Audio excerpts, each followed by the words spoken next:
నాది ఈశ్వరిపల్లి. నేను రైతు.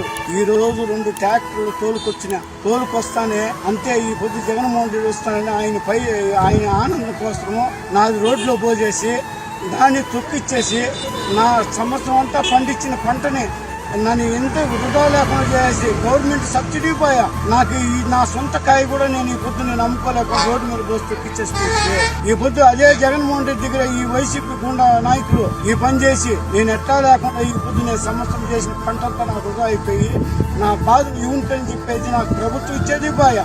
నేను ఇప్పుడు నాది అమ్ముకునే అవకాశం లేకుండా కూర్చుంది. జగన్మోహన్ రెడ్డి చేసిన పనికి నా జీవితం అంతా ఈ సంవత్సరం అంతా నాకు కూర్చా.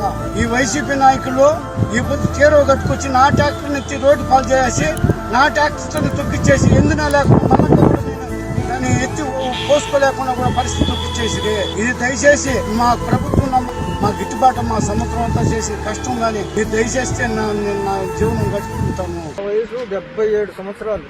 ఇంత దుర్మార్గ సంవత్సరాన్ని నేను చూడలే ఎవరికి. ఇంత దుర్మార్గం కూడా చేస్తాడా ఇవిడన్నా? ఎందరో రాజకీయ నాయకులను చూసినాను నేను. ఇంత దుర్మార్గం చేసిన ఇది లేదు చూడలే. వచ్చినాడు ఏదో చేస్తాడు, వచ్చినాడు ఇది చేస్తాడు, ఏమి చేసింది లేదు. నాశనం చేసేసి పూసినాడు ప్రజల్ని. జగన్మోహన్ రెడ్డి ఎందుకు వచ్చినావు? ఈ మాదిరిగా రోడ్డు పైన కాయలు పోసి నొక్కించేదానికి వచ్చినావు.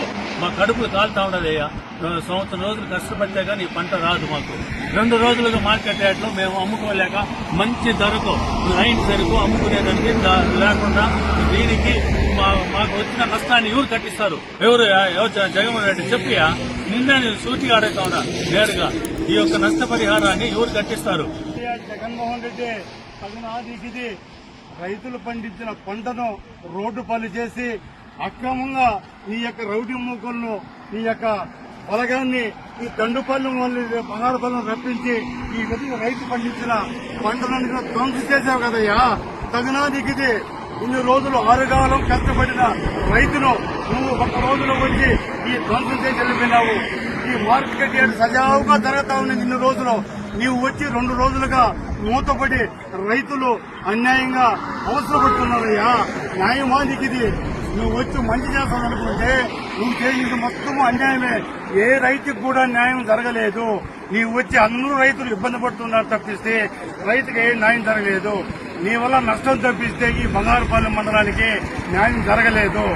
మేము రైతులు ఇన్ని రోజులుగా మండీలకు, తర్వాత ర్యాంపులకు, ఫ్యాక్టరీలకు తరలించి మా యొక్క మామిడి పంటను మేము అమ్ముకుంటుంటే నీవు ఈరోజు అన్యాయంగా వచ్చి నువ్వు బలత్కారంగా రైతు పండించిన పంటను రోడ్డు పాలు చేస్తే ఇది నీకు దక్కునా? ఇది నీకు న్యాయమా? రైతు పడే అవస్థ నీకు తెలుసా?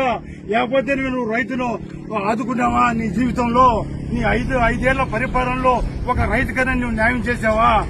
ఇది అన్యాయము. ఈ అన్యాయాన్ని ఎవరయ్యా భరిస్తారు? ఇది బంగారుపల్లి చరిత్రలో ఒక బ్లాక్ డేగా నిలిచిపోతుందని కూడా మేము ఇదిగా మేము వ్యక్తపరుస్తా ఉన్నాం. చాలా బాధాకరం. ఇది చూస్తే కడుపు కాలుతా ఉంది. రైతు పండించిన పంటను ఈ మాదిరిగా తొక్కిచ్చేది ఎప్పుడూ లేదు, ఎక్కడా లేదు. ఈ బంగారుపల్లిలోని జగన్మోహన్ రెడ్డి వచ్చి ఏదో ఆదుకుంటాడని అనుకుంటే ఇతను వచ్చి పంటని ఈ మాదిరిగా తొక్కిచ్చి నేలపాలు చేసి ఎవరికి ఆదుకోకపోగా ఇతను మమ్మల్ని నిరాశకు గురి చేసి వెళ్లిపోయినాడు.